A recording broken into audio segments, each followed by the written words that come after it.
哦，你看香蕉割完了，你看，你这已经变这种颜色，大概割了1个礼拜以后了。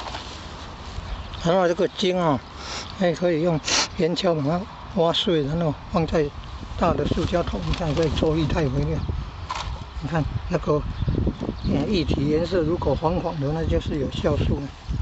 还闻那个味道也有酵素味道。哦，你看，得来不易啊！你看这一根茎啊，这样一直串，哦，串下去，啊，看，串到这里已经中间左右了呢，哦，还有你看，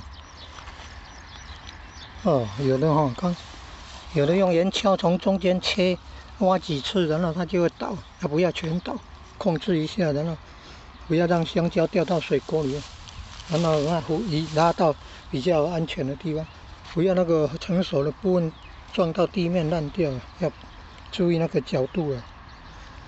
然后再过1个礼拜，你看有空就处理这个香蕉的那个做肥料，做液态肥。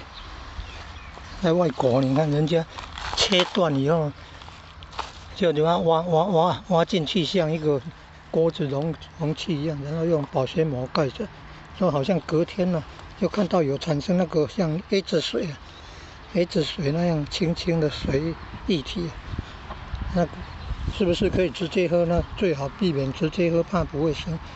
哦，有的那个液体啊，可能太寒了，降火了啦。哦，身体虚的、胃肠弱的可能不能吃的，是不是要经过煮过以后才能够喝？啊，注意安全，煮过以后才喝比较安全。要注意卫生啊。